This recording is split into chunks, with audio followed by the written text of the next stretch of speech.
Right, good morning. Welcome to BCP Eastern Planning Committee of the 18th of December 2025. If we first, Democratic Services with housekeeping, please. Thank you. Please note this meeting is being recorded by the Council for live broadcast and will be published on the website for a minimum of 6 months. The meeting may also be recorded or streamed for live or subsequent broadcast by members of the public, although ultimate discretion in this matter lies with the Chair. For those in the room, please note if the fire alarm sounds, please exit the building by way of the nearest available signed fire exit route and make your way to the assembly point at the War Memorial in the gardens opposite the front of this building. Finally, please ensure background noise is kept to a minimum and mobile phones and other devices are turned off or switched to silent for the duration of the meeting. For those in the room, this includes turning off microphones and turning the volume down completely on your laptops. Thank you. Thank you for that. So item 1 is apologies, please. Thank you. We've had apologies from Councillor Joe Clements, and item 2, substitute members. There are no substitutes today. Okay, thank you. So I'm Councillor Paul Hilliard. I'm the chair of the committee. Just asked other members and officers to introduce themselves. And my name's Marion Le Pedvin, Councillor for Newtown and Heatherlands, Vice Chair of Committee. Councillor Joe Salmon for Moordown. Michael Tarling for Christchurch Town. Councillor Patrick Canavan, Boscombe West. Councillor Felicity Rice, Oakdale Ward. Matt Gillett, Talbot Woods. Toby Slade, Muscliffe and Stratton Park. Councillor David Flagg, Burton Grange Ward. Simon Gould, Development Management Manager. Thank you. And other planning officers will introduce themselves when they have their item, and other officers accordingly. Okay, so item 3 is declarations of interest. Councillor Salmon? Oh, yeah, item 4 is obviously from me, so I'll recluse myself from that one, whatever. Do I have to leave the room? Yeah, better do. Okay. Okay, thank you. So if anything else comes up, then say your declarations as appropriate. So item 4 is confirmation of the minutes of our meeting of the 20th of November 2025. So we've all had those. Are you all happy to agree those? Agreed. Agreed. Thank you. Item 5 is public issues. So after officer presentations, we will hear any public speakers, followed by any ward councillors who wish to speak. And that leads us into item 6, schedule of planning applications, and 6A is Purbeck Court, and that's Mr. Kulik. Thank you. Morning, Chair. Good morning, everyone. Morning. Can you make it a bit louder? Your end? Yeah. Sorry. Can you hear me now? Yeah, that's better. Thank you. Okay, yeah, because that's usually something to do with my headphones. So just bear with me. Okay. So you can see my PowerPoint presentation. So let me just enlarge it. Yep, that's it. Thank you. Okay, it's perfect. Yeah. So yeah, good morning, everyone. So this application relates to the outline planning permission proposed for demolition of existing 3-story block of 12 flats, which will be demolished and replaced by another 6-story block of 22 flats, as well as a detached 5-bedroom house at the rear of the site. The only matter reserved is landscaping. So in terms of the location of the site, so the site itself is located to the north side of Boscombe Overcliff Drive, which the site itself comprises a 3-story flatted block known as Purbeck Court, which was built in the 1950s. The building provides 12 units of accommodation on site currently. The vehicle access is provided from the rear of the site, which is set between number 4 and number 6 Rutherfield roads, and this part of the site provides entrance to the car parking and garages at the site.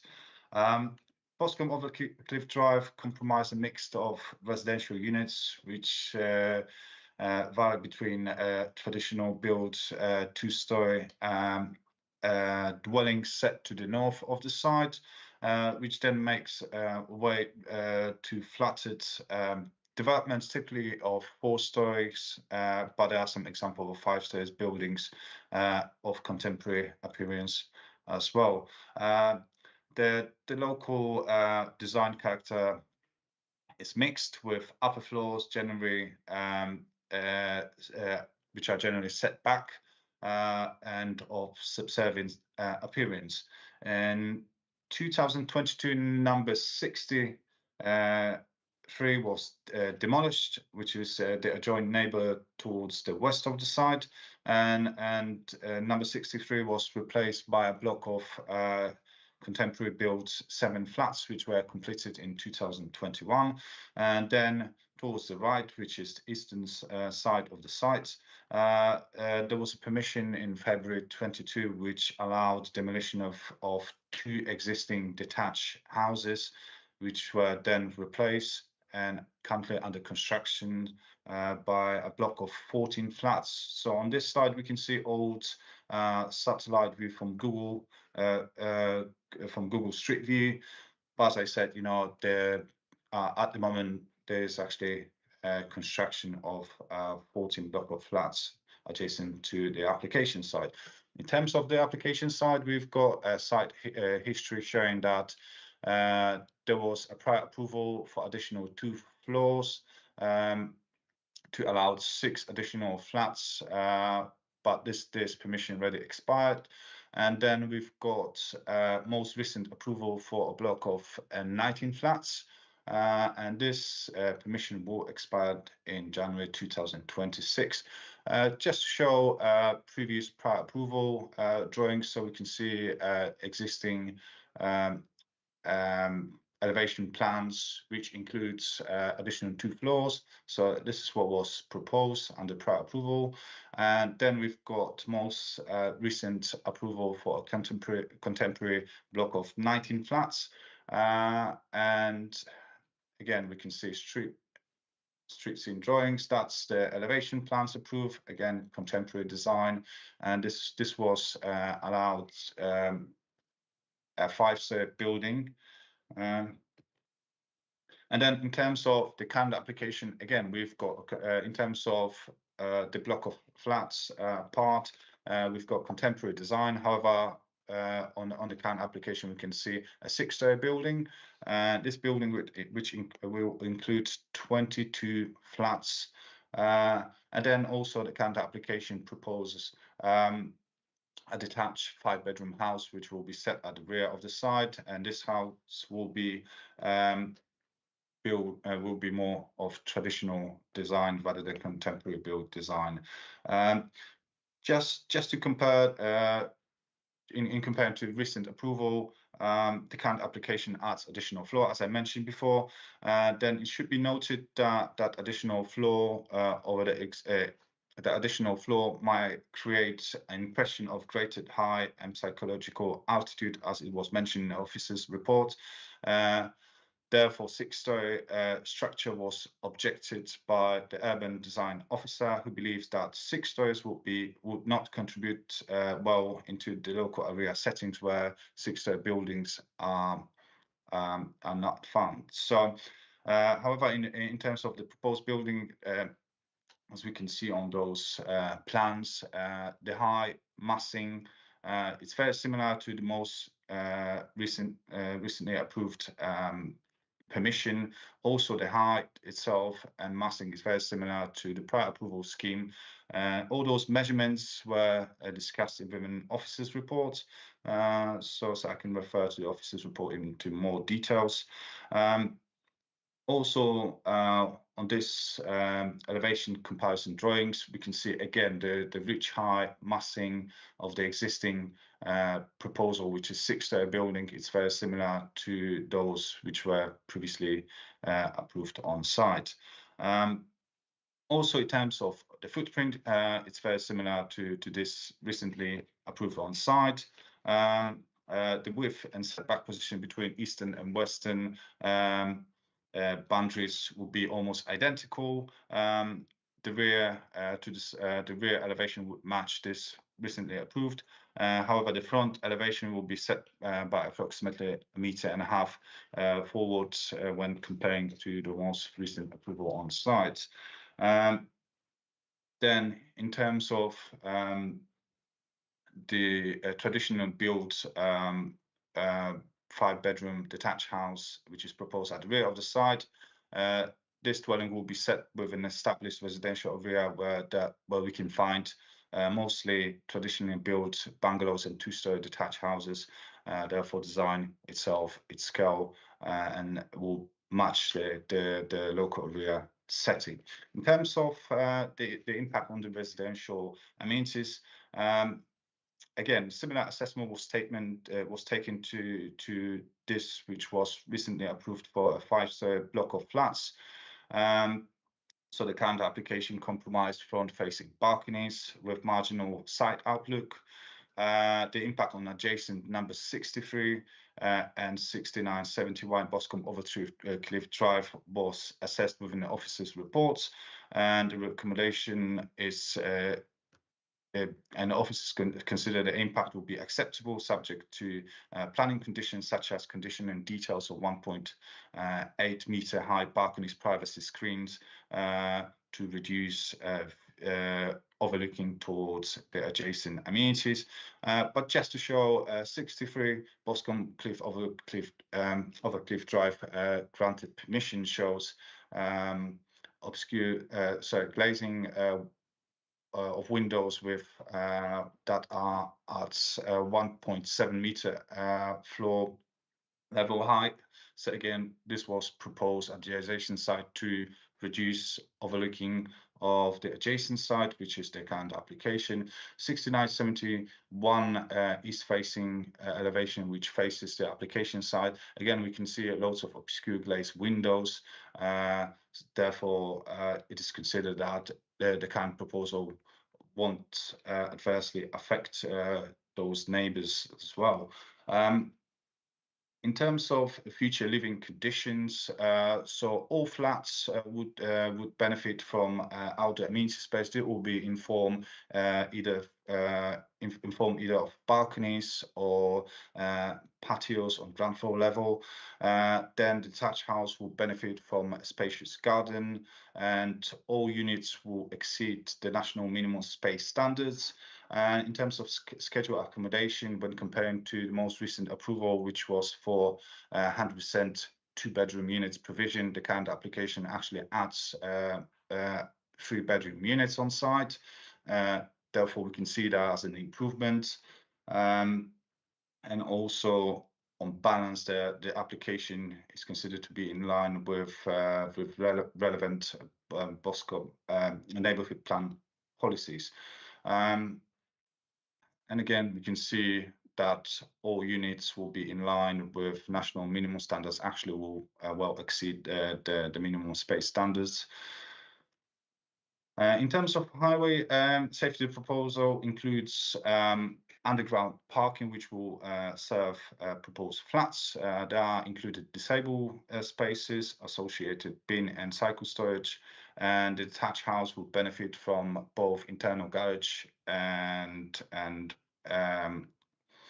parking spaces at the front of the house. All has been assessed by the local highway authority and is not objected, subject to relevant planning conditions.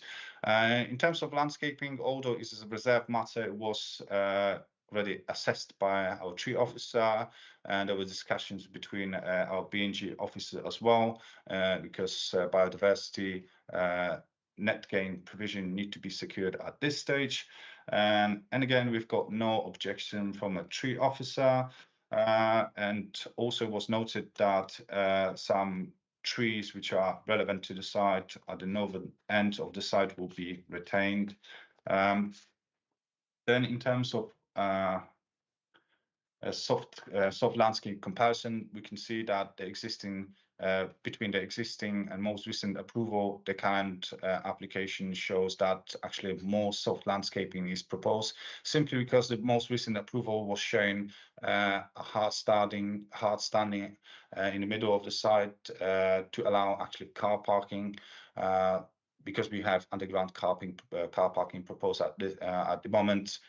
we did allow most of landscaping, plus there won't be any vehicle access taken from the rear of the site because there is a proposed detached house at the rear of the site.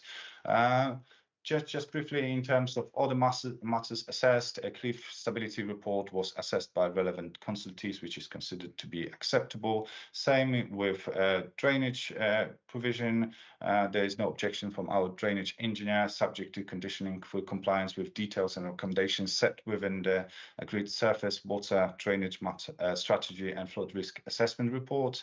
Biodiversity net gain provision is acceptable on balance, subject to buying extra biodiversity units to cover statutory 10% BNG net gain provision. And also one of those benefits associated with this proposal is the fact that the applicant has agreed to pay 40% policy compliant affordable housing contribution, and this is a significant benefit of the proposed development.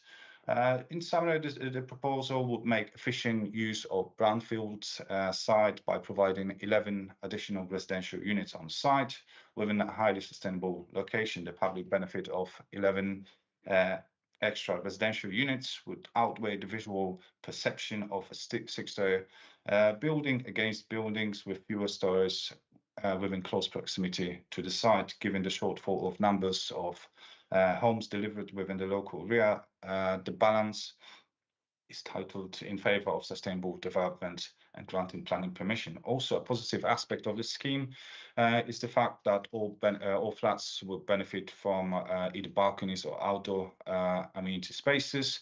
All units will be a good size, exceed the national minimum space standards, including the detached house. The proposal therefore delivers a form of sustainable development in accordance with development plans when a balanced judgment is made. Therefore, officers' recommendation is planning approval. Thank you, Chair. Thank you, Mr. Kulik, for the presentation. So if we now go to speakers, please. Thank you. I have a statement of objection submitted by Karina Digby-Jones on behalf of herself, Tim Jones, Ian Corica, Andrew Holdsworth, John Dean, Paul Bentley, Jackie Bentley, Douglas Wright and Mary Wright, being the owners of 6 of the 7 flats at Aquarius 63 Boscombe Overcliff Drive. As a group of 9 neighbours who own 6 of the 7 flats at Aquarius, which is located immediately to the west of the application site, we object to this planning application in the strongest possible terms. The existing 3-storey building, Purbeck Court, has had several planning applications granted over recent years, including a substantially deeper, wider and higher block of 19 flats over 5 storeys, approved in January 2023. This current application, which would add an additional 6th storey, would enlarge upon the approved building even further in every dimension, not just increasing the height significantly, but also the overall depth and width too. This overly vast building would be completely inappropriate in scale for the local area and would cast large gloomy shadows into neighbouring properties and gardens. Resiting the block further to the west and even closer to Aquarius than both the existing building and the approved application means that we would experience a significant loss of privacy. This would be exacerbated by the overhanging balconies that extend both sideways out beyond the flank walls as well as forwards of the building. The loss of privacy would be further compounded by the building being resited substantially further south and forwards of the existing building. The glazed 270-degree overhanging balconies on the front-facing corners will not give privacy to residents living in either building, whereas the previously approved application has solid walls to the west and east sides of each balcony, thus giving privacy to all. The aesthetics of this application are much poorer than the currently approved one. In this application, the front of the block appears as a colossal solid mass rather than employing multiple design elements to break up the facade and to reduce the visual impact of the building from the road and clifftop nature reserve. Regarding the demolition and construction of the site, we ask that sufficient cautionary measures are confirmed to be in place to ensure neighbouring buildings and their foundations are fully protected from pile driving and groundworks, which could potentially cause structural issues. To sum up, this supersized building is wholly unsuited to Boscombe Overcliff Drive, as its immense height and bulk would utterly overwhelm all other buildings in the vicinity and would be a complete overdevelopment of the site. We also believe that it would have long-lasting detrimental impacts on nearby residents and local people, as well as to the character of the neighbourhood. If approved, this planning application would set a precedent, allowing many more 6-storey, overbearing and unappealing buildings to be built in the area, and therefore changing forever the very pleasant character of Boscombe Overcliff Drive and the beautiful Clifftop Nature Reserve opposite. And speaking in person in support of the application, we have Mr. Matt Annan.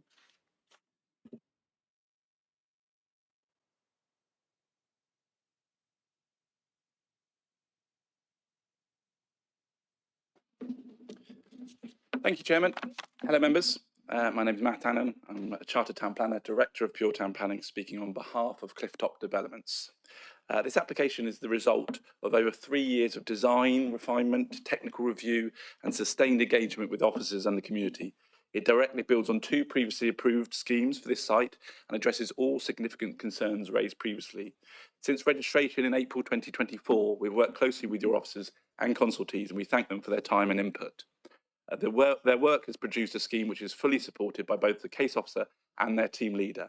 I'll briefly set out the key considerations explaining why planning permission should be granted today in line with your officer's recommendation. Firstly, the principle. As you'll be aware, BCP has a significant shortfall in housing, and as such, benefits provided from the supply of new homes must be given significant weight and a tilted balance in favour of granting permission. The officer mentioned in his report the previous approval on site for 19 flat. That consent expires on the 26th of January 2026.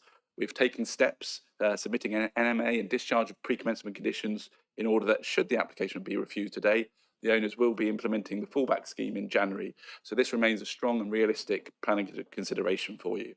However, members, we really hope this is not the case, and we strongly believe there are significant advantages that come with granting this revised scheme today over the previous approval. Namely, this revised scheme delivers 4 additional dwellings over the previous scheme, including a family house at the rear of the site, and the scheme is of superior design quality. This revised scheme is notably more soft landscaping, 40% more, due in part to the removal of surface parking, but also by achieving biodiversity net gain through on-site replacement tree planting and off-site credits, something which didn't apply to the previous consent, resulting in a greener, more environmentally sustainable development when compared to the existing and previous consents. The revised scheme provides an affordable housing contribution of £358,000, whereas the consented scheme provides nothing towards affordable, and also there are additional Sill, Heathland Sams and now New Forest contributions. So supporting this proposal today will bring an improved design, improved housing delivery, ecological enhancement, as well as significant financial benefits to the local community. The development proposes a different housing mix to the one set out in the Boscombe and Folkestone Neighbourhood Plan, but the aim of the policy is to limit the over-provision of 1-bed units locally and promote family housing. Both of these the proposal does. As your officer confirms, the scheme would not conflict with the aims of the policy. Secondly, the character. As set out in detail in your officer's report, the front building is reflective of the emerging character and numerous contemporary blocks of flats facing Boscombe Overcliff Drive, which have recently been approved or built. Conversely, the traditionally designed detached dwelling facing Rutherford Road would be in keeping with the traditional character of this road, which is more of a domestic scale. Following the multiple revisions made during the course of this application, working closely with your officer, the final scale and massing of the proposed blocks is very similar to that already granted on site, as can be seen from the comparison slide, which was on screen earlier. Great presentation by the officer. It made it very clear. And in respect of the objection relating to the Aquarius to the west, you'll see from the elevation plans on screen now that it's at the proposed building is actually cut back on the left-hand side compared to previous approvals. The officer confirms in the report the development is considered to be acceptable in the street scene, and it's of high quality design in full accordance with adopted policy. Thirdly, amenity. Your officers have comprehensively assessed the impact of the proposed development on both neighbouring amenity as well as the living conditions of the future occupiers, and this is set out in detail at paragraphs 56 to 77 of the officer report. Given the siting and articulated massing of the building, the distances to neighbouring properties, together with the floor plan layouts, window arrangements and orientation of their outlooks, subject to the conditions set out in your report, the scheme would not lead to any harmful overlooking, daylight impacts, or over-dominance of any of the adjacent neighbours. All units exceed nationally prescribed minimum standards, and all habitable rooms have been arranged to receive ample levels of natural light with good outlooks. Each flat also has its own private balcony or patio. Therefore, the scheme provides a high level of residential amenity. Lastly, the scheme before you has no objection from the council's highway team, agricultural officer, landscape officer, ecology officer, B&G officer, lead local flood authority, council cliff stability and waste team. All do not object. In summary, members, this scheme provides a great opportunity to help the council meet its housing targets by delivering 23 new energy efficient homes of good quality architecture with good amenity in a highly desirable sustainable location, close to local beach, shops and schools in Southland, whilst not detrimentally impacting on the character of the area. Thank you for your time. Thank you, Mr. Allen. So, Mr. Kulik, was there anything you wanted to come back on from the speakers? No. Not necessarily. I think everything is being explained by the support person.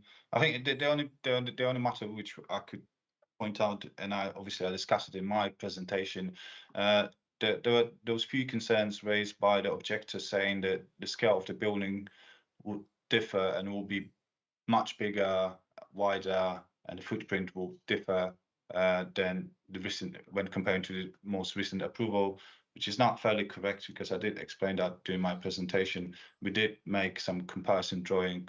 We did compare the height of the building, its footprint, and it's clearly shown on the provided plans. So I just want to point it out that the footprint scale massing is very similar to the recent approval. Okay, thank you for that. So we're open up to members' questions. Councillor Tarling. Yeah, on the report on page 62, which is the appropriate assessment, there's a comment, just for my information here, that there's some offset using Two Rivers Meet Sang for the offset of compliance with strategic approaches. Obviously, that's quite a distance from Christchurch to RM Sang. It mentions also other HIPS projects. Is that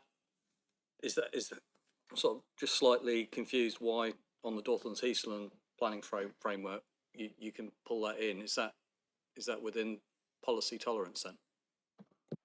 So okay. Yeah. Oh, Mr. Kulik. Yeah. Yeah, I'm just trying to find the reports. Yeah, apologies. So which paragraph was it? 60, yeah, 60 something. Yeah, in our documents it's page 62, but it's in your appropriate assessment.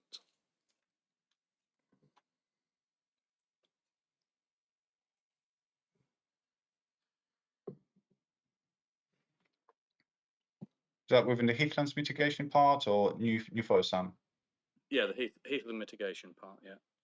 That's a standard procedure. So it's basically that the site is affected, and that's part of the natural England mitigation. So we have to do that as a standard procedure because of the location of the site to provide heathlands mitigation contribution, and that's usually done through financial contribution through a Section 106 agreement.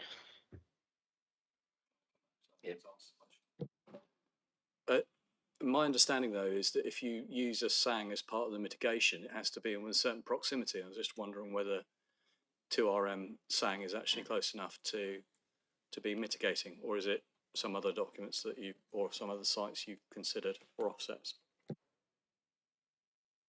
So if we're talking about a Dorset heathlands contribution, so then as it stated within the officer's report, because the site is within the 5 kilometre of designated influence zone, so it has to be mitigated through that. So I think we should just refer that to one of those guidances provided by Natural England, where it's clearly stated why we actually take such contributions and why it's required. Okay. As I said, that's standard procedure. It's nothing new. It's nothing new added to this report. That's we do that, within the last few years probably. Thank you. It's probably the first time I've picked it up, but you've mentioned it's the 5 kilometre thing, which it probably is. So Yeah. thank you very much. Yeah. Councillor Gillett.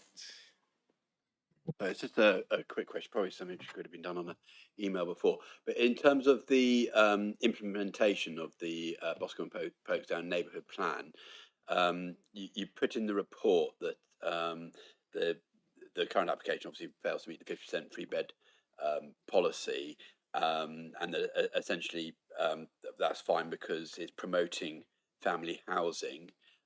But how do you kind of tie that in with the fact that the previous application had, I think it was sort of 32% 3-bed units, but the new application has 23% 3-bed units. Obviously, neither of them hit the 50% target, but the new one seems to be more drift than the old one. Now, as you can see on this slide of my presentation, actually, previous application allowed 100% 2-bedroom units.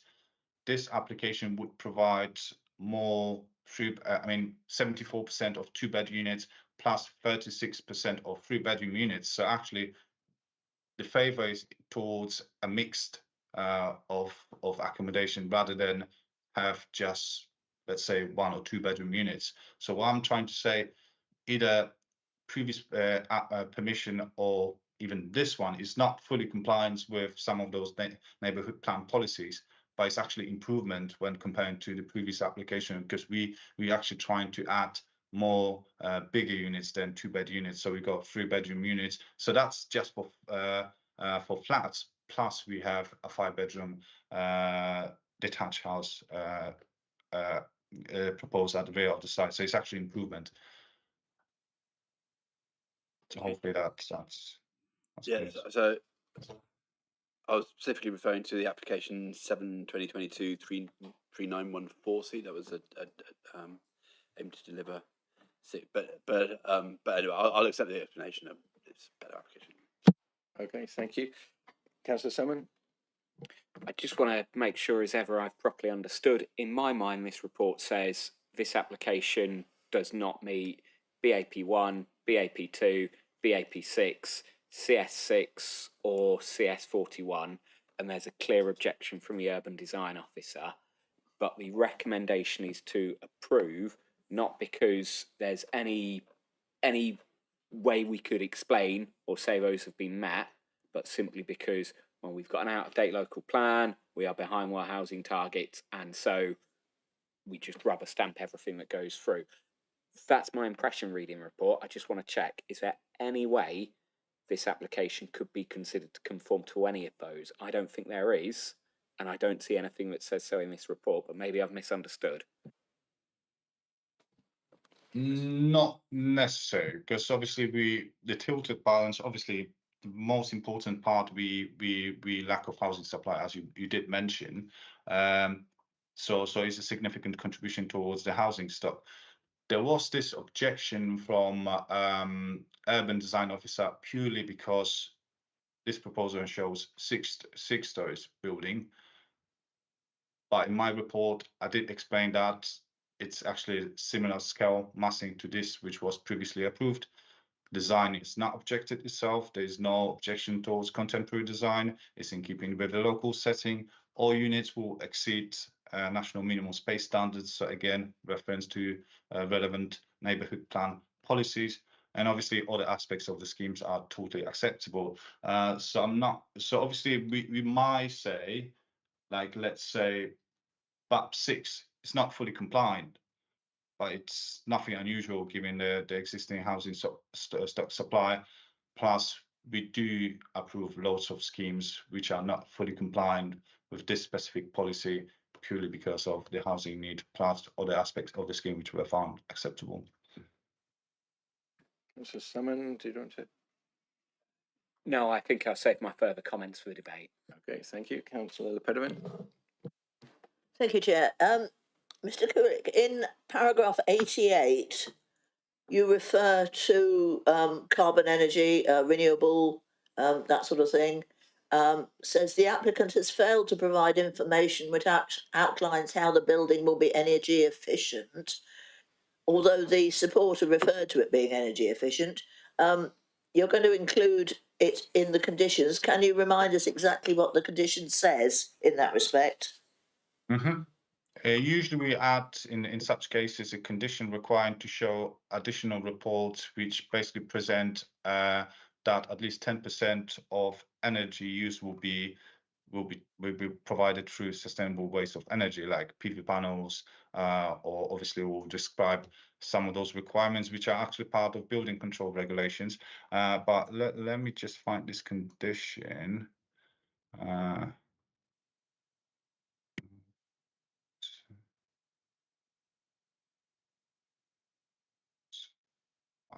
Climate change is this one. Yeah, number 17, climate change mitigation. So prior first occupation development should provide full details of any sustainable mitigations for the site. And obviously to comply with policy C2 requirement is to provide at least 10% of the energy to be used in development, which comes from decentralized and renewable or low carbon sources. So that's condition number 17. So just to clarify, until that has been satisfactorily received, development can't proceed. It says prior to occupation, so it's not prior to commencement of the proposed works, because it will be part of construction phasing. So technically, in terms of policy, development shouldn't be occupied until we're 100% sure they can provide 10% of energy to be used. But I believe I might be wrong, but I think such requirement nowadays forms part of building control regulations as well, or maybe other officers can confirm that. So.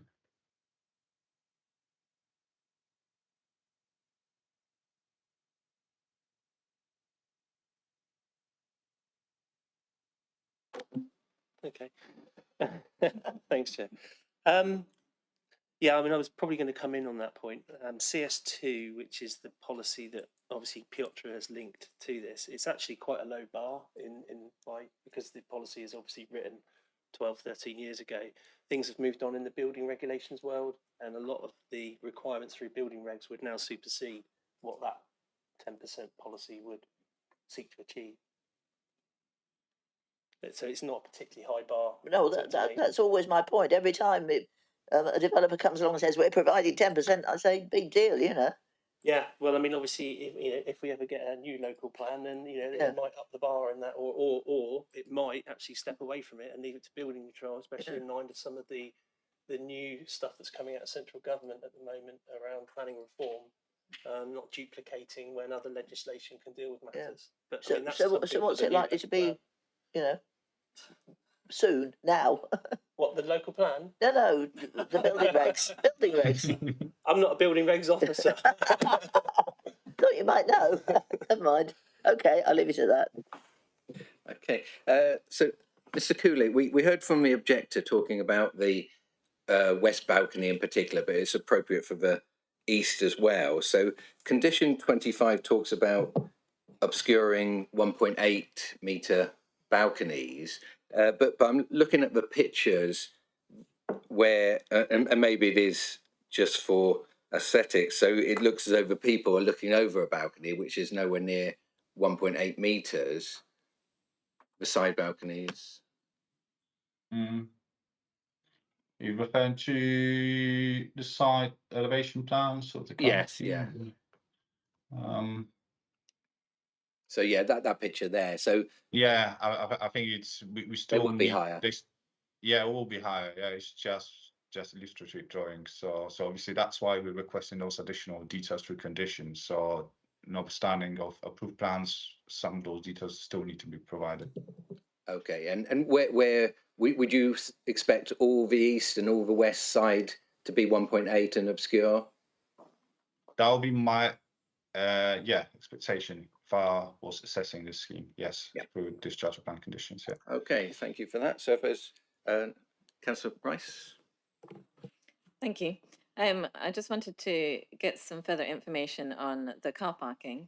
There's quite a lot of car parking spaces compared with the number of flats, and I couldn't find anything in the documentation that set out how many were actually required as part of the plan, and I'm just wondering whether they've actually over provided for car parking or not. Do you have any details on what the requirements is for this area? It will be within highway comments, but well, if you allow me like 2-3 minutes to get this information, I could provide that. But I believe everything is aligned. But if we have other provision, I'm not sure this would form material planning consideration in case of that. But I believe everything is up to standards and in line with relevant policy. But if it's other provision, if it's necessary, I can double check that for you. Okay, thank you.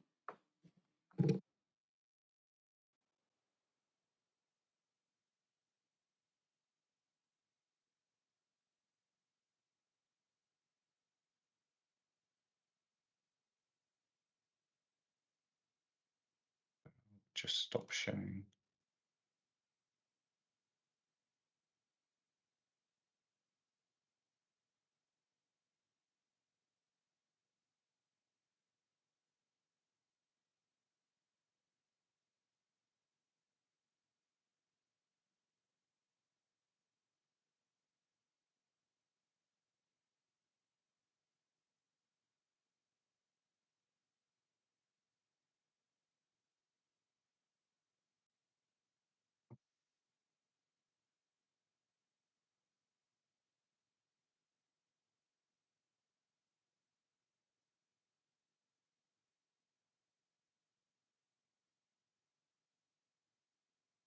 Mr. Gord.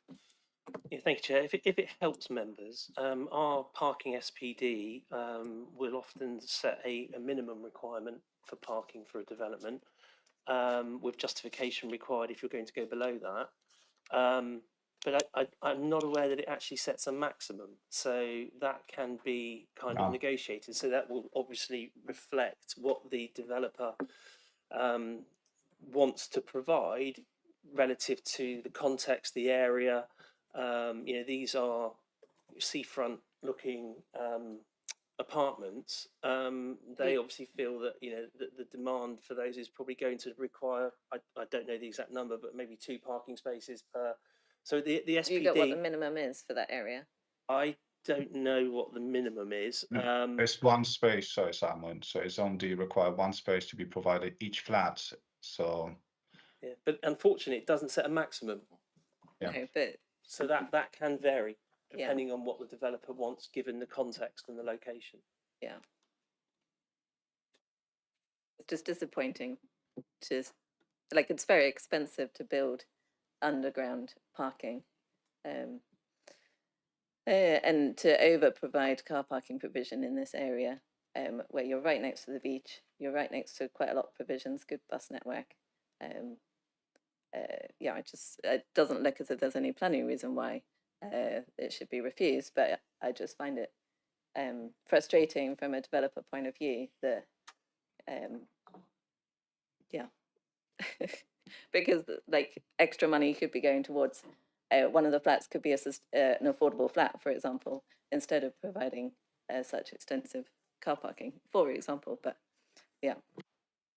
Okay, thank you. So if there's no further questions, we open up to debate. Obviously, I think it's a really good report, and in particular the comparison table in 46 showing the dimensions and proposed heights. And for me, and also I think the pictures in the report where it layers the pre-app and other previous permissions, it for me, it doesn't show much difference in the width and certainly the height, and the way the mass of the 6th story is set back. For me, that leaves quite a few of the concerns. But Councillor Tarling. Yeah, thank you very much. Thank you, Mr. Killett, for the report. Very, very comprehensive. I think the questions are, generally speaking, we'd all probably want to see a limit put on height, but I think the proposal has shown that by stepping back and the demonstration we see here on the massing actually does reduce that impact greatly. And if you look along if you're out at sea and you look at the cliff top, there is a range of building heights now. Mr. Anning made a comment about emerging character of the cliff top, and over the last sort of 20 years, we've noticed a move away from the development and the away from the sort of traditional sort of large family home. And I'm actually quite struck by the fact that they're looking to replace a very characterful house at the back, which is very much like that area of sort of Boscombe, very much in keeping. So I think there's an homage, if you like, to the sort of traditional large family home in that part of Boscombe. So I think not that you can do some heritage offsetting necessarily, but it feels like that's sort of been attempted here, and I'm actually quite happy to support this proposal as laid out. I'm pushed to think of any other conditions I'd want to see, so I'm actually happy to propose that we accept in line with the officer's recommendations. Okay, thank you. Do we have a seconder, Councillor Salmon? No, you hold off. And do we have a seconder, Councillor Slade? Thank you. Did you want to say any more? No, I'm happy to second. I think it's a better scheme. There's more homes. There's better mitigation. The fallback is a lesser scheme. I'm happy to support. Second. Okay, thank you. Councillor Salmon. So I'm not sure I would wholeheartedly agree, and I think actually it's very important as a committee we get this one right. There are some things that have been said that I would like to challenge. One of the ones first and foremost would be comments about the Boscombe local plan. I feel very uncomfortable with that community coming together, drafting a local plan. Hours and hours and hours of volunteer work will have gone into that, and I don't think it's our job to try and read the tea leaves or whatever and mystically divine what they said and figure out their meaning. They meant what they said in that local plan, and in that neighbourhood plan, and this doesn't conform to that neighbourhood plan. It's very straightforward. I think there actually maybe a Freudian slip here in paragraph 51.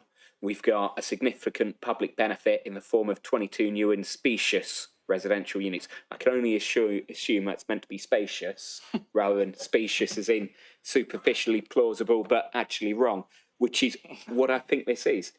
In terms of the housing mix, in the number of flats, it is even less compliant with BAP, I forget which one, 6 or 2, in terms of a mix. There were more as a proportion 3-bedroom homes. We're not communist China either. We don't have a one-child policy. I don't know why we pretend that 2-bedroom flats are family homes. None of those are family homes. This is doing nothing to relieve the pressure on our housing crisis. And we also need to be realistic. This council's got absolutely no money. We are employing an urban design officer. They have objected to this. They've made incredibly clear why they've objected to this. If that objection doesn't matter, if we are just a committee that exists to rubber stamp applications until we have a local plan, we can get rid of all these officers, can save a significant amount of time and money. I think we have to pay attention to the fact that it doesn't conform with the core strategy, doesn't conform to those policies. The urban design officer says so. It doesn't conform to the neighbourhood plan. Is this really enough of a benefit compared to the fallback, which provides a greater proportion of 3-bedroom flats? Is this really a massive improvement? Is this worth overturning our policies for? I wouldn't agree, and I wouldn't be voting in favour. Okay, thank you. Councillor Gillett.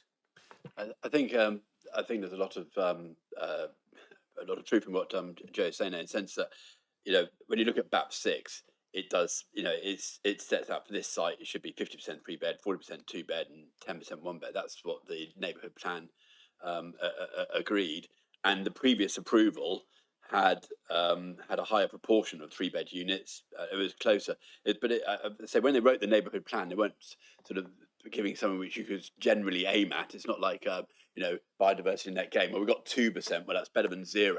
And then to take it back to the sort of the baseline and say that you've got the 2-bedroom flats there currently, so therefore it's going to be a better mix than what's there, isn't actually what's in the neighbourhood plan. It's the neighbourhood plan is quite clear as to what the housing mix should be on this site. So I don't think you can sort of just generally aim at a plan. I'm not sure whether that necessarily passes the conditions. Okay, Mr. Kulik, did you want to come in? Yes, I do apologise. What I noticed, I know why we've got this confusion around the provision of units, because on my slide it says 2-bedroom on site presently, actually should be recently, because the current application shows 36% of 3-bedroom units, plus 74% 2-bedroom units, and the previous most recent approval was just for 100% 2-bedroom units. So what I'm trying to say, although it's not in 100% in line with BAP6, but we've got higher percentages of 3-bedroom units on the current application. So this part is incorrect. So actually, this is the current proposal, which is more in line with BAP6 than the previous permission. Thank you. Okay, thank you. Councillor Pedovan? Thank you for that clarification, Mr. Kulik. I think that confirms my feeling that given that the fallback is not as acceptable as this application, and given that we have been told that even though it's about to expire, it will be implemented should this be refused, we're in a slightly, very unusual position in that we're almost comparing two applications. Usually it's, is this application before us acceptable, yes or no? But in this case, it's, is this one better than what's going to be put in if this one is refused? And to my mind, it is, particularly on what's just been explained by Mr. Kulik, that there are at least going to be 36% of units 3-bed, whereas the one that would otherwise be implemented is all 100% 2-bed. And I think for the local plan, it's almost, to my mind, it's sort of the overall percentages. For instance, if there was a development of executive houses of 3, 4, maybe 5 bedrooms, you wouldn't say because there's supposed to be 10% 1-bed, they've got to put a 1-bed house in there somewhere. I would assume the 1-beds come in other places, so it's more across developments over a period. I'm not explaining this at all, but I know what I mean. The rest of you won't know what I mean at all. But because we've got at least got 36% 3-bed and no 1-bed, that tips it into being more acceptable rather than less. So on balance, I'm happy to support it. Thank you. And obviously in Christchurch, we're after 6 years, we're at the final stage of our neighbourhood plan. So to Councillor Summers' point, it is a long process and a long input by residents and other partners. And like the Boscombe and neighbourhood plan and Folkestone neighbourhood plan, there's 9 aims. We've got similar aims and a vision, but at the end of the day, it is mainly guidance. It's a preferred way, but obviously if something else comes along which is almost there, then we've got to live with that. And I think this is where we are with this one. So Councillor Tarling. Yeah, sorry, I don't know if anybody else was going to speak. I don't know if anybody else got their hands up, but just to sort of sum up, as Councillor Pedovan said, it's an improvement on the previous scheme, as in I think the aesthetic of it, there's more housing. The other thing that was mentioned was that there's a contribution as well to affordable housing, which there wasn't on the previous scheme. Being on the on the housing strategy committee, very aware that one thing as a local authority we are really trying to do is provide more affordable housing, and this contribution can't be sniffed at. You know, that's a build cost there. It could be to the build cost for 2 3-bedroom houses somewhere else. So you know, it's in the tilted balance. For me, that also swings it. Okay, so if there's no further speakers, Councillor Flagg. Thank you, Chair. Just a quick question. Were the committee minded to approve the proposal that's on the table? Do we also need to look at the recommendations as set out in the report at page 44?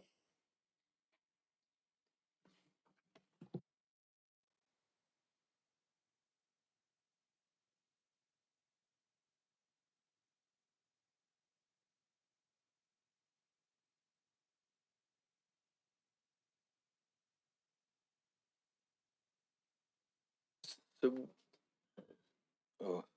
page 44. So, Mr. Kulik, did you want to come back on that? Is that conditional permission recommendation? Yes, because we haven't finalised a legal agreement as far as I'm aware of. Yes, we didn't.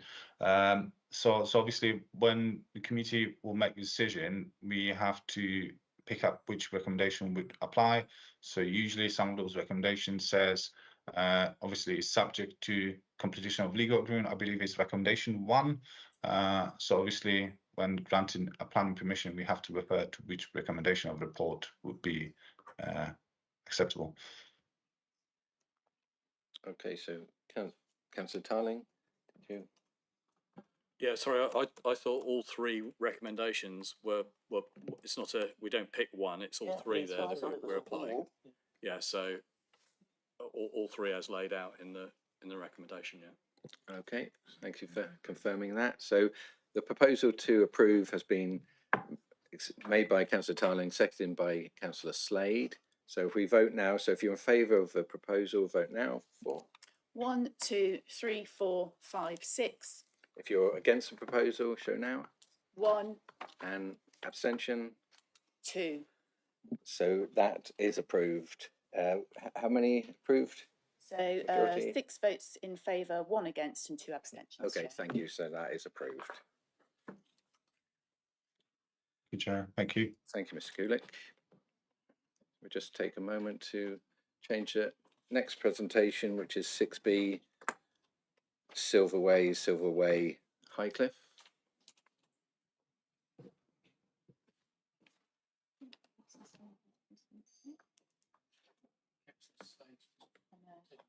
Thank you. Do you mind if I open the window? I'm finding it stuffy.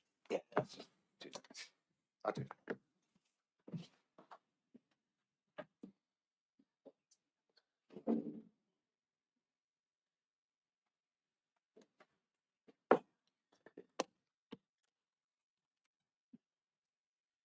We're just having a quick pause as we change the presentations.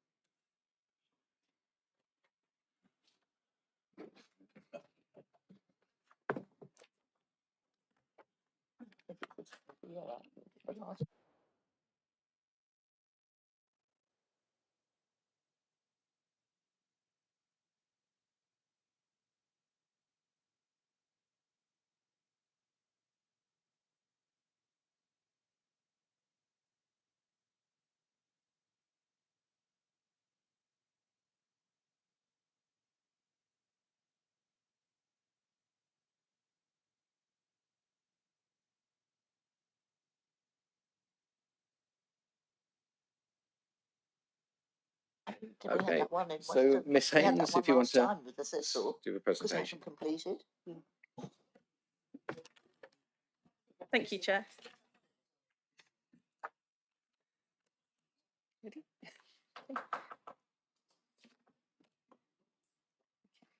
Yes, thank you, Chair. This application is for a 2-storey extension to an existing nursing home known as Silverways in Highcliffe.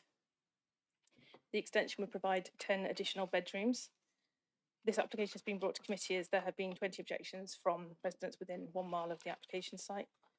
The application follows an earlier application for a 2-storey extension to also provide 10 bedrooms to the care home.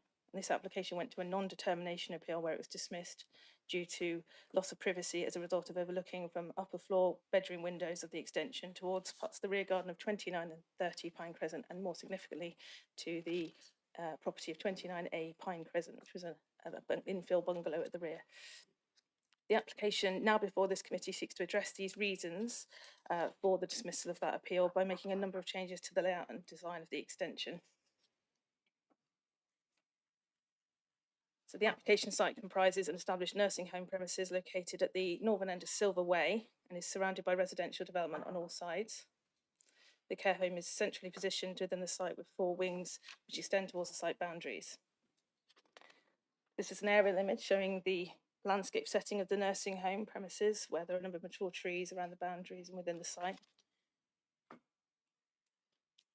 There's some 3D aerial photographs to show it in a bit more context. You can see the relationship with the surrounding residential development, and also clearly see the intervening boundary tree planting.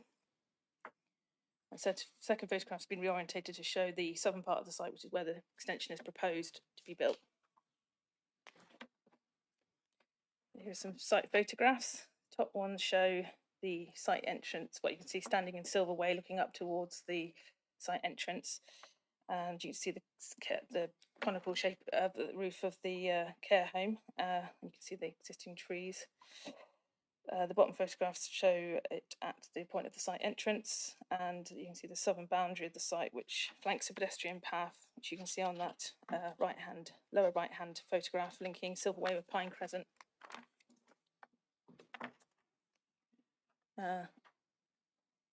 Yes, and so these photographs are further photographs from within the site. The top photograph shows the entrance to the site with the nursing home behind, and also the access road which leads to the various existing parking spaces that are available within the site. The bottom photograph shows the area where the extension is proposed to be built, and you can see the wing of the at the end of the care home wing where the extension is to be attached to on the left hand photograph at the bottom there. And the right hand photograph shows the belt of trees that you have, the planting along the southern boundary. This is obviously looking the other direction from the other photographs in the previous slide, looking towards the site access onto Silver Way. Okay. So this is the proposed site plan. The existing care home is shown in grey, with the proposed extension shown in yellow. Don't know if you can quite make it out on the slide, but there is the outline in dashed grey of the previously proposed extension that was dismissed on appeal. I've got better comparison slides that will sort of show that difference better down the line. 2 trees are also proposed to be felled, and these are shown a bit more clearly, hopefully, in the red dashed lines. But these are proposed to be replaced with additional trees either side of the existing trees that are to be retained. So it's here and here, and these are the trees, you can just see, that are to be felled, which, as you can see, are close to the extension. And you can see from the site plan that the extension is relatively modest in size, and ample space would be retained within the site, the whole site, as a sort of landscape setting, and with the existing parking that's there. The floor plans, the ground floor plan of the proposed extension, which comprises reception, access via its own external entrance, as well as a doorway leading through from the existing care home wing. There's also staff office, lounge, and 4 bedrooms, each with ensuite bathrooms. The ground floor, and then going up to the first floor, you have 6 ensuite bedrooms with ensuite bathrooms, and all of the bedrooms will be for occupants who are in need of 24-hour close care. These are the elevations. As you can see, the proposed extension would be 2-storey in scale, apart from the single-storey link. Here, the link extension with the existing nursing home, as you can see on this elevation, which would be single-storey and flat roof. The remainder would be of a more traditional pitched roof design, matching or similar in form to the existing nursing home, and similar architectural style, with materials to match, apart from the elements of timber cladding, which offer some visual interest. I'll turn to the slides that show the comparison between the scheme that was dismissed on appeal, the refused scheme effectively, and what is currently before us, before members. So you can see the previously proposed extension was broadly aligned with the southern and western boundaries, and was in closer proximity to the rear gardens of 29 and 30, as well as the bungalow, which you can't see on this plan, but I'm sort of circling it here. You can see it on the plan for the current proposed extension. So the proposed extension, as you can see, has been reorientated so it does not face directly towards these neighbouring properties and their amenity space. It's also been brought further away from the boundaries. And there is now a separation distance of 39 metres between the rear elevation of 30 Pine Crescent, which you can't see on this plan because it's further away, and the proposed extension. This slide shows the proposed plans, which clearly shows also changes in the actual design of the configuration of the bedrooms and the positioning of windows. So the left-hand side shows the refuse scheme, and you can see the first floor plan, obviously, because that sets out where the upper floor windows were. And that had 3 windows serving bedrooms, one here, and one here. And these faced obviously towards the neighbouring properties as identified by the inspector in dismissing the appeal. And they considered that this would give it rise to an unacceptable level overlooking. We've got the current proposal here, which shows only 1 window on this reorientated elevation that would serve a bedroom. And the window that is serving this bedroom will not overlook the neighbouring properties, in particular 29A, due to that reorientation of the extension. So it will face away.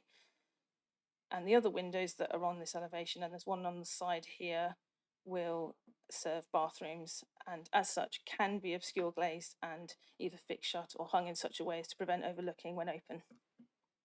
And a condition is recommended to ensure this. This is the slide showing a comparison between the previous elevational treatment and the current proposal.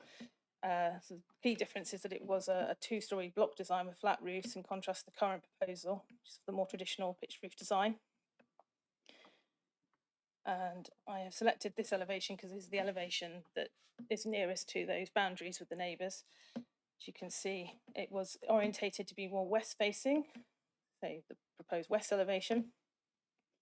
And you can see the bedroom windows, which are quite large, the nearest one being here to 29A, and then 2 others here, and then the smaller windows for the en-suites. So that's of the refuse scheme. And in comparison, you can see the south elevation, the reoriented south elevation, would now only have 1 smaller window serving a bedroom, with the remaining windows to be for en-suite bathrooms. Okay. So the key issues are the proposal will provide 10 additional bedrooms to this existing home in a sustainable location. It would provide acceptable standard of amenity for future occupants of the bedrooms with the windows. And the proposed extension is sympathetic to the host building in terms of its appearance, with materials to match existing and that sympathetic timber duet cladding. The size would also ensure sufficient space would remain within the site. Majority of trees would also be retained, save for 2 trees that are proposed to be felled, but these will be replaced with new trees, and an acceptable tree protection plan is being provided. Proposed extension would not cause overlooking or loss of privacy to neighbouring properties as outlined above, due to its orientation and the separation distances involved. And satisfactory level of information is being provided to demonstrate that the statutory condition can be discharged for BNG, or this is subject to a legal agreement securing monitoring fees for, it should say, for the actual monitoring of the biodiversity, of the on-site biodiversity provision that's on site. Obviously, there'll be some off-site credits that will have to be made up for that as part of that statutory condition, but all in the round that meets all of that requirement. So in terms of, I've focused here on the highways and parking. So this was also something that was discussed by the inspector in the previous appeal, where they considered it would be acceptable. And I think to summarise on that, the total on-site parking demand, so the requirement that's set by our parking guidelines, is for 29 car parking spaces, and that's for the extended care home, so the care home and the extension, in terms of the bedrooms, additional bedrooms and additional staff numbers. And the cycle parking demand for the additional bedrooms and staff would be 5 spaces. And there are currently on site 33 parking spaces, so there's actually an over provision. And they also are proposing to add 26 cycle spaces. As you can see on the plan that I've marked up here, there will be 10 spaces here in this covered cycle store, and then 14 uncovered here, and then at the front by the access another further 2 uncovered cycle stands. It should also be pointed out that the proposed bedrooms are for 24-hour close care where residents are not active or mobile, and so there'll be lesser activity in that regard. On this point, there will be no sort of requirement to provide Dorset heathland or New Forest mitigation because of that reason, because they're not placing that recreational pressure on those habitat sites. But yes, so to summarise that on all of those factors, there's no objection from the local highway authority. So in conclusion, the proposed extension will provide additional bedrooms to an existing care home that has a charitable status as in a sustainable location within Highcliffe.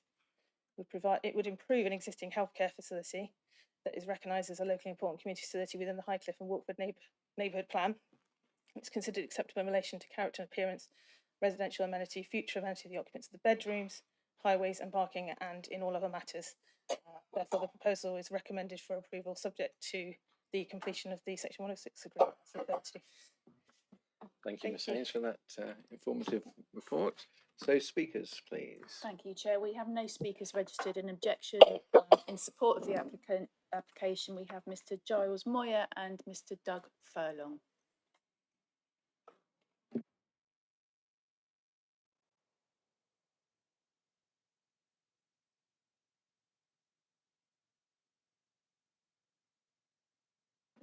Good morning, everybody. Well, looking out that window, I don't think it's that good a morning.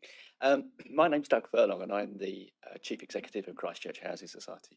Some of you may know us, but I think we're quite often BCP's best kept secret. We're a charity that's operated in the area for 75 years. We own 630 flats for older people across the area. We also have a care home and a nursing home that we operate. A couple of community halls. We're also landlords to a number of other charities and organisations in the area. What I want to talk to you today about is the proposal here. What we're actually proposing to do is to close our care home, which is basically too small. It's out of date, really not fit for purpose. And what we want to do is to replace it by putting a wing onto Silverways, which is our nursing home. And the idea is that what we want to do is to give the residents who live in Avondy, which is the one that we're proposing to close, a better environment. At the moment, it's quite an old building. It's coming to the end of its useful life. It's a converted bungalow, so most of the rooms aren't en suite. And what we want to do is to give people a new environment with all en suite,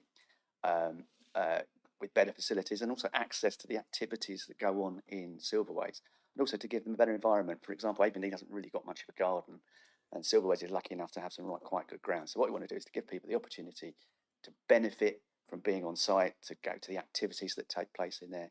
And there's one other benefit that we can really have is if we have what is going to operate a care home wing within a nursing home, is we can step up and down people's care. So if they come into the care home and their needs worsen and they need nursing care rather than just ordinary care, they can move into Silverways.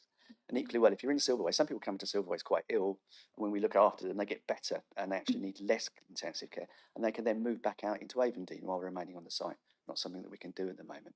So that's really the background from my point of view. And I'm going to hand over to Giles, who will take you through the planning side. Good morning, members. We're pleased to see the application is recommended for approval and hope that you're able to support the officer's recommendation. As set out in your committee report, there's no objection from Natural England. Your tree and landscape officer doesn't raise an objection, neither does the biodiversity officer. It's also important to note that the council's highway officer does not raise any objection to the proposal. And as you've heard, there's a total of 33 parking spaces proposed across the site. This is against a policy requirement of 29 spaces, with the additional spaces being delivered to try and seek to address the concerns from neighbours. We're also providing additional cycle parking in the form of 10 covered spaces and 16 Sheffield stands, again exceeding policy requirements. From the photographs that you've seen and that are currently on the screen, you can see that Silverways is a large multi-wing two-storey nursing home set within gardens, and the gardens surround the property on all sides. The existing parking is located to the east of the nursing home, and the building is largely red-faced brickwork with roof tiles in red and brown colour. As you've seen, the proposed extension consists of red-facing brickwork, which will match the existing nursing home. The development will also include horizontal timber cladding on the upper parts of the building, and the roof tiles will be finished in a red-brown colour, again to match the colour of the existing building. As you're aware, there's been a recent appeal decision related to Silverways for a previous scheme, and the scheme that's before you this morning has been amended to positively respond to inspectors' concerns with the proposed wing being reorientated away from the western boundary and the gardens of 29A, 29 and 30 Pine Crescent, resulting in a relationship will not have any harmful impact on those neighbouring properties. The proposal has been redesigned to be more sympathetic to the surrounding area. The layout has been adjusted to ensure that the extension is set back further from the boundary, reducing those direct lines of sight to neighbouring properties. Additionally, the proposal has been reorientated in a way so it does not directly face into the existing dwellings and their amenity spaces and compromised. The proposal will present a sustainable form of development, contributing to the economic, social and environmental well-being of Highcliffe and the wider BCP Council area. The proposed extension provides an important contribution to the facilities available within the existing care home and provides an additional 10 bed spaces. The proposed extension is of a high quality and functional design.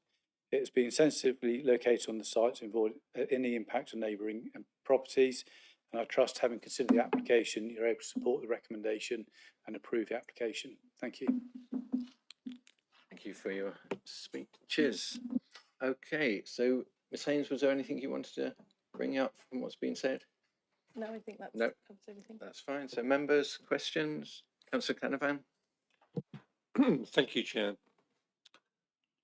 So it seems to me that the main difference between the refuse scheme and this scheme is the reorientation of that wing. In consideration when this came through the planning department, was any thought given to putting that extension somewhere else? Well, the application was. I know what the yeah, application says. That we have to consider the application that's before. I know us, that, so but my question was, yeah, has there been any consideration? Because what's been put forward is considered to be acceptable, it wasn't sort of needed to be looked into as an alternative option, if you see what I mean. So because what's before us is acceptable. Well, acceptable in your view? Yes. So we didn't need to consider a Following policies. Yeah, it's considered to comply with the policies, and therefore we not needed to look at an alternative scheme. Okay, Councillor Rice, did you indicate no? No. Okay. Any other questions? Okay, so we'll go straight into debate. Obviously, looking at the inspector's comments, which dismiss the original appeal, it is centering on that orientation and its closeness to the neighbouring property and possible overlook in particular at this time of year when the leaves are off the trees. I went to see the site, and there's a lot of foliage, I thought, around the site, which gives cover even now. And I think the change of orientation and reduced number of windows, for me, seems to address the inspector's comments on overlook and privacy concerns. And similarly, as we heard from the officer, the inspector felt that the parking supplementary document covered the number of spaces, and they're over provisioned. And understandably, and again visiting the site, there was parking on the streets, whether that related to the nursing home or whether people visiting the beach, I don't know. But we do know with coastal properties that, and business properties, that people do park on the streets. There's limitations, double yellow lines appropriate in the summer months, but obviously staff will find somewhere else to park or change their mode of transport. But it's, as the officer said, it is compliant to all policies. It's the application before us which we have to address. So I think it has satisfied the previous concerns of refusal. So any other points, Councillor Salmon? I was just getting ready to second you if you proposed for approval, to be honest. If you're not going to do it, I'm going to do it. I'd like to propose this for approval in line with the recommendation set out. Okay, thank you for that. And Councillor Gillett, second, did you want to say any more? Oh, it's nice to see that it's in line with the neighbourhood plan. Okay, any other comments? No? Okay, so we have before recommendation by Councillor Salmon to approve as set out, seconded by Councillor Gillett.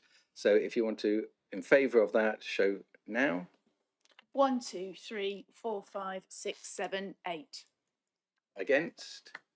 None. And abstain. 1. Okay, so that approval is, that application is approved. Thank you. Thank you, Ms Haynes.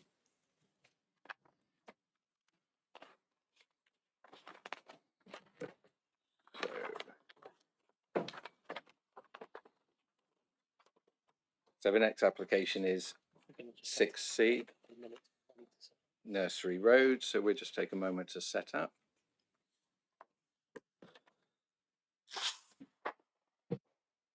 Shall we pause and have a 5-minute break? Thank you.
Okay, so welcome back. So 6C is 3 Nursery Road, and Welly, if you want to carry on.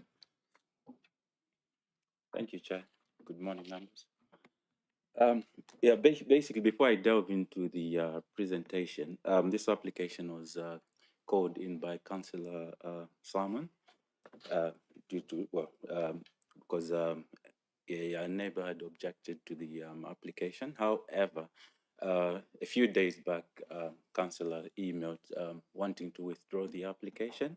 Unfortunately, the Constitution stipulates that the withdrawal should be done 7 days prior to the agenda being published. That deadline was missed. So therefore, this application is before members, which for you to decide, or if Chair agrees, it could be sent back to planners for delegated decision. However, it's now before you. Right, so the application is at 3 Nursery Road in Bournemouth. It's for a 2-story detached dwelling. That's the application site highlighted in red. Number 3 to the east of that, and 44 Marvin Road. So the site is actually at the junction of Nursery Road and Marvin Road. And just to give it some context, that's the to your left. That's the application site, and Wimborne Road is sort of about 200 meters away or so from the site. Just to give a bit of history to the site, the originally submitted application was for 3 dwellings, which was refused due to the constraints on the site. Following this refusal for the 3 dwellings, they then submitted an application for a single detached 2-story dwelling. In turn, this was refused. And the reasons for refusal basically were direct overlooking at close range to, and loss of privacy, overbearing, and oppressive feeling. And then there's the biodiversity net gain, which they didn't submit sufficient information. Equally, there was no information in relation to the Dorset heathlands. This application before you is therefore to address the concerns of loss of privacy, overbearing, and the oppressive feel to mainly number 44 Marvin Road. So to your left is the existing site plan, which just shows the existing property number 3. And on your right is the proposed dwelling. As you can see, that's the rear of the proposal is stepped back in relation to the existing at number 3. These are just the front elevations for on your left. That's the proposed detached dwelling, and to your right is the existing number 3. As you can see, this is a more detailed proposed plan. So basically, to your left, it just shows the parking spaces provided and area to sort of turn within the site to allow vehicles to pull out in forward gear. As we can see, the alteration in this instance is mainly to the first floor, which has now been pulled back. The originally submitted refused scheme rather was a flush rear elevations. So in this instance, we've pulled this one back at first floor level to try and mitigate the overlooking and oppressive aspect of the refusal. And that's just to illustrate what I've been saying. So to your left is what was refused. As you can see, the rear elevation was flush, and they had provided provision for 2 vehicles. To your right just shows the step back first floor element of that. Just to put to put it into context, To your right is number 3, Nursery Road. As we can see, there are windows at first floor and ground floor levels, and that's the properties way to the rear, and number 44 on your left. Again, this is just an image from dating back to 2003, sort of showing a close-up, which was derived from Google Street Maps. Just putting it into context again, those are the properties to the rear on Redbreast Road. To your left is number 44, which is closest to the application site, and that's the side west side elevation of number 3. This is the front view. So to your left, there is the existing number 3. Right. So the key issues in this instance are obviously there's a shortfall of residential units within the district. Therefore, this in this instance, the dwelling will consist of two bedrooms, which is considered to be acceptable and consistent with policy CS19 for small dwelling provision. In terms of amenity for future occupiers, it is acceptable. There's it's viewed, well, perception is that the view is that it provides sufficient amenity in terms of garden area, and the 2 bedrooms actually meet the national standards. In terms of the character and appearance, as indicated when I showed you the screen with the proposed and existing, that's sort of similar in terms of height and scale. And generally, the street is of mixed plots and sizes. Currently, in terms of land contamination, the site was used for storage of motor vehicles. The environmental health officer was consulted and responded by saying it's acceptable, subject to condition, which is within the report. In terms of biodiversity net gain, due to the constraints on site, the 10% can be achieved on the site itself. Therefore, in this instance, a condition has been proposed, which would require the purchase of off-site credits in order to comply with legislation. And in terms of Dorset Heathlands, the site is within 5 kilometers, and there will be a requirement for contribution. And equally, in terms of the New Forest Sums, the site is within the 13.8 kilometers, which will require contribution. In both instances, this will be achieved through a Section 106. Yeah, just coming back to the residential amenities or the impacts, as earlier indicated, this application has stepped back the first floor elements to overcome the issues that were the reasons for refusal previously. So there are no proposed windows on the side elevation abutting number 3. So there's no concerns in terms of overlooking. But in terms of the dwelling being a 2-story, there will be some loss of light.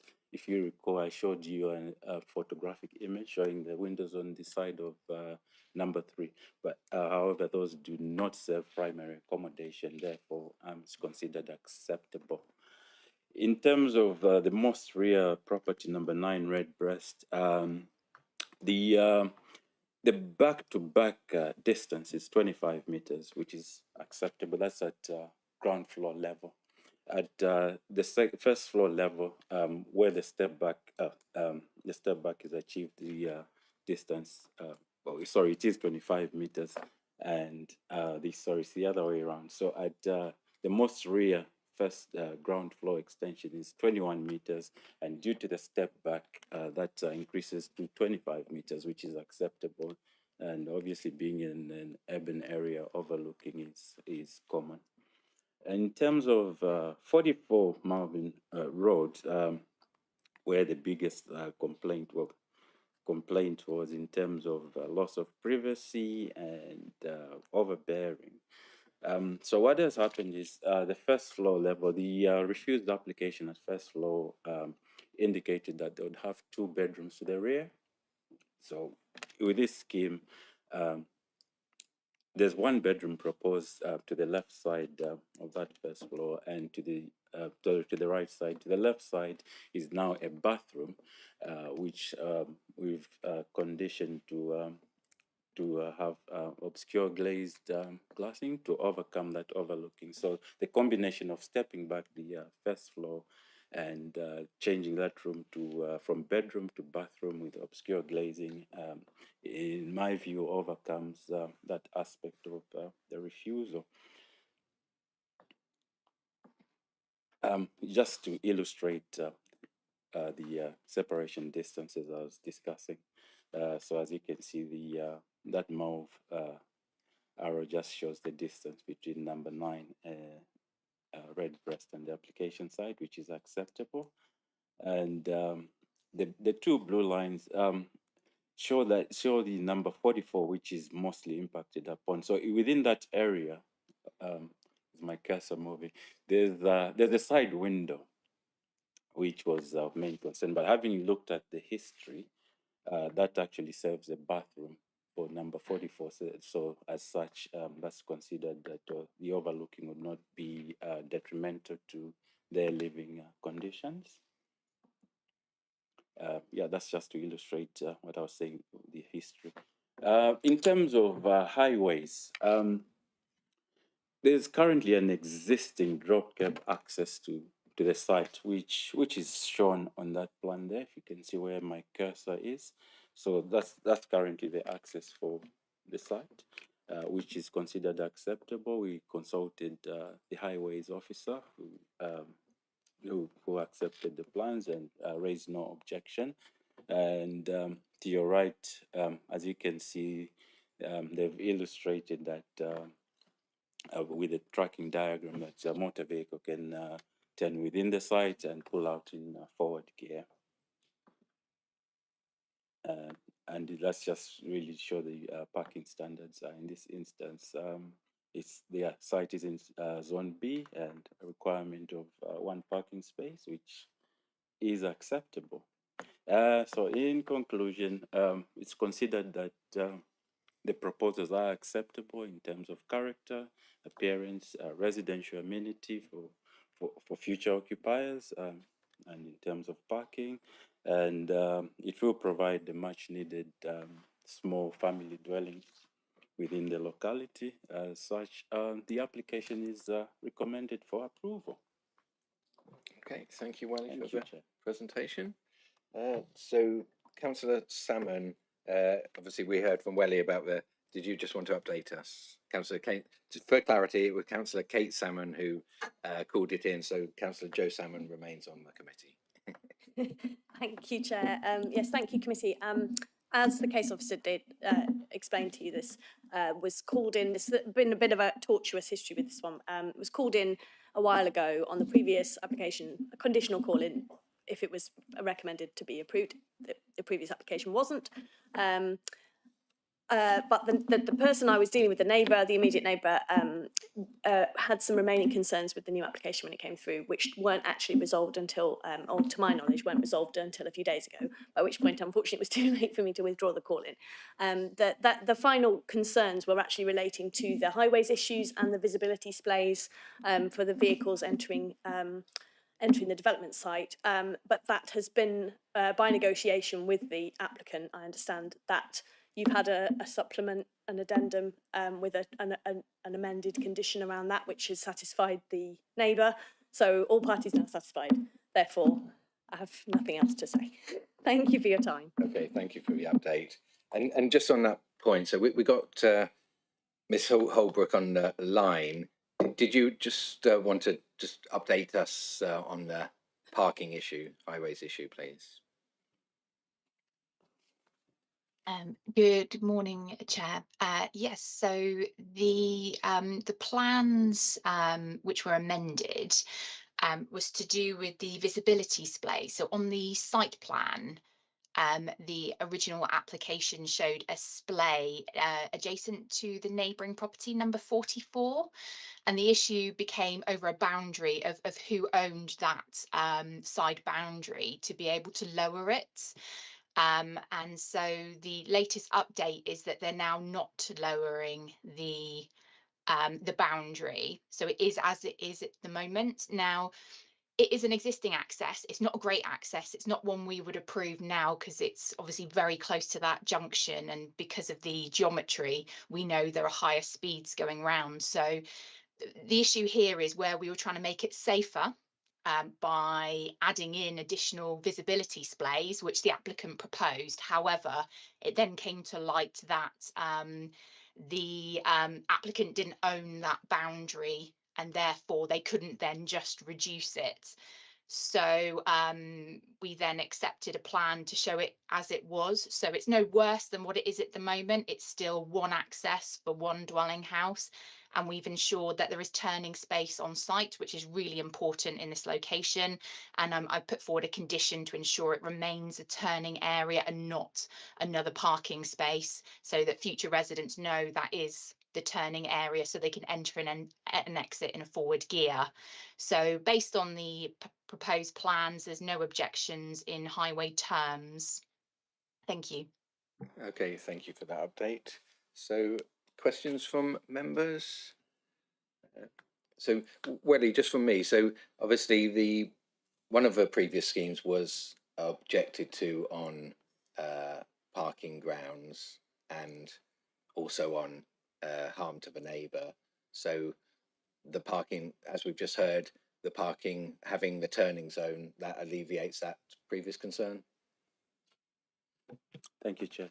Just a correction, point of correction. The refusal was actually more to do with the privacy overlooking and overbearing.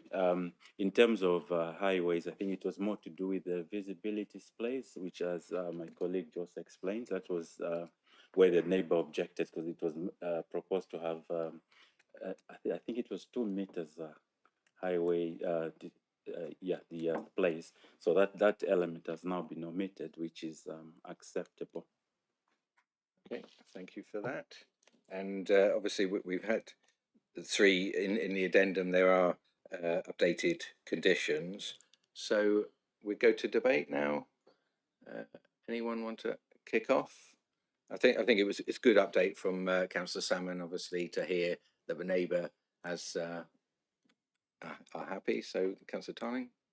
Yeah, can I just propose that we grant in line with the officer's recommendations? Thank you for that. Do I have a seconder?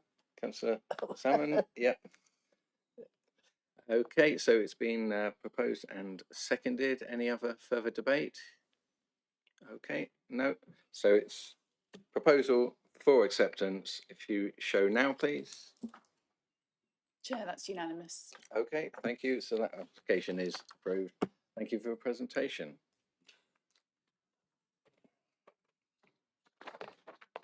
So the last application is 66 Ripon Road. So we just have a moment to set up.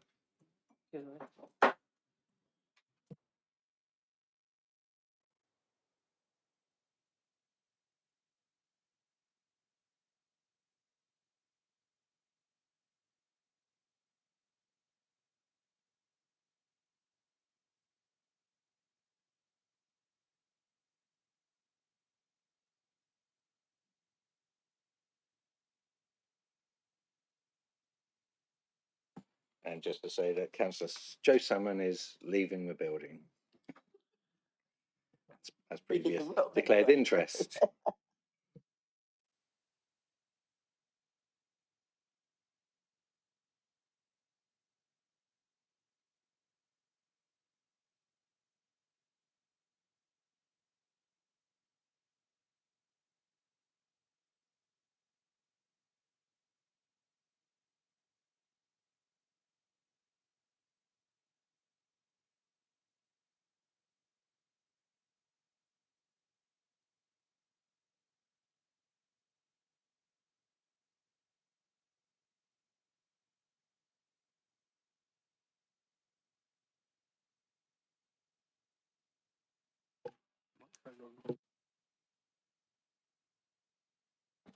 Okay, Mr. Bourne, all ready? Thank you. Thank you, Chair. So this proposal is for the demolition of garage and rear single-storey lean-to, and then the subsequent construction of a single-storey rear extension at 6 Ripon Road. So 6 Ripon Road is a residential area, largely comprising 2-storey detached dwellings with a variety of materials such as red brick, render and cladding. Most dwellings have a modest frontage and rely on on-street parking, with the exception of a small number of dwellings close to the adjacent Green Road, which have either a garage or parking to the front of the property. So the site plan, so the site itself is a 2-storey detached dwelling with a mixture of white render and white painted brick to finish the main dwelling. There is a porch with a white cladding finish, which extends beyond the front elevation, and there's also an attached side garage to the east with a short driveway in front. So here you can see an image from the street scene from the front and the rear. The site is highlighted with the red location symbol. So the image on the left shows the relationship between the site and neighbour number 4, and the image on the right shows the relationship between the site and neighbour number 8.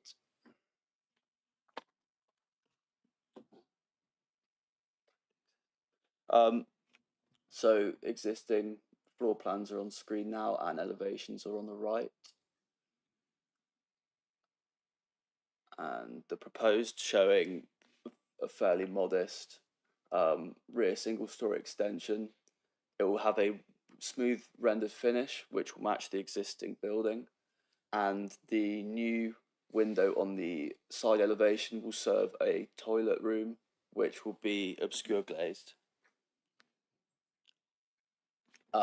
There was comment that this could be done under permitted development, but due to J3 is unable to, considering that the enlarged part of the dwelling house would extend beyond the wall, forming a side elevation of the original, and would have a width greater than half the width of the original dwelling house.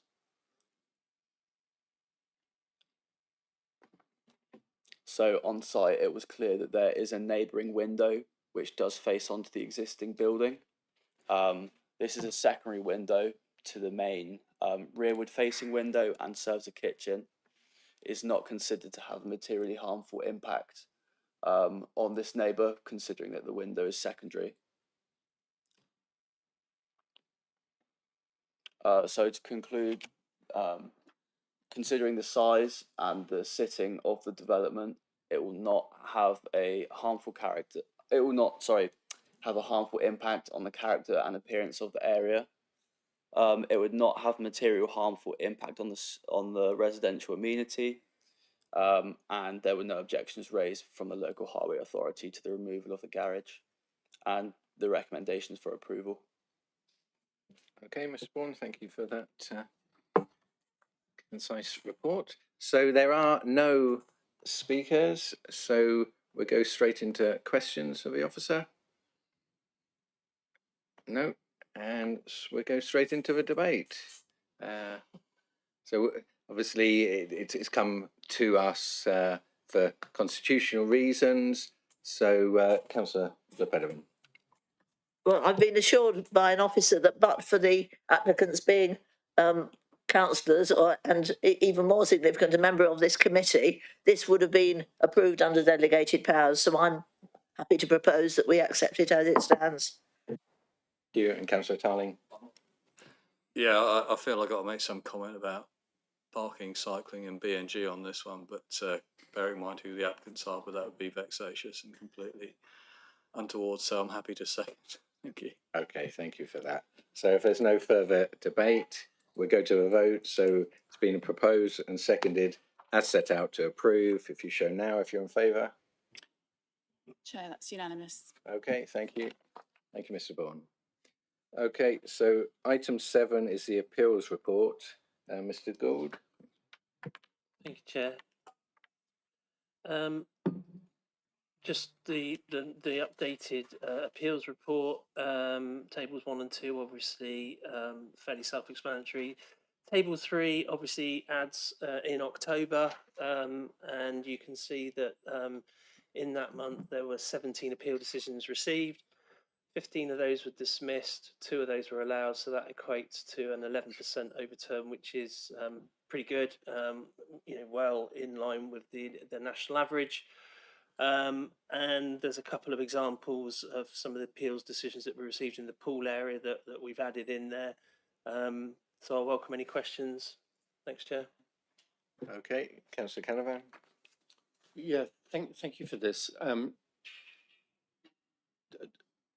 Is there anywhere separate to this an indication of how much these appeals cost us? I mean, I'm aware that some decisions award costs and others don't, but do we do that assessment of how much this is costing? Obviously, for I call it a normal appeal, which you don't end up having an award of costs against you, it's just officer time. The planning inspectorate have recently, a number of years ago, they tried to streamline the process for the more basic types of applications like householders, which meant that you no longer had to do a new separate planning appeal statement. You literally would just forward the case officer report that you'd used when determining the application at the local level. They've now broadened that to include other types of development. So again, that's probably a reflection of how stretched pins are, but equally it has helped us as well. So it's meant that we don't have to spend so much time writing a new report, etc., for a wider scope of appeals now. Obviously, the bigger appeals that end up at things like public inquiries, we would still have. They can be quite timely and costly, especially when we're having to bring in, KCs or barristers, award of costs. But obviously, they tend to be more bespoke, and where we have an award of costs against us, it's down to the appellant to put their submission to us, and then we will look at it. There's quite strict criteria about what they can apply for. We would invariably maybe challenge it, and ultimately, if we can't agree, then it goes to like an independent adjudicator, who would then set out what they feel the reasonable costs are. Does that help? Okay, Councillor Tarling.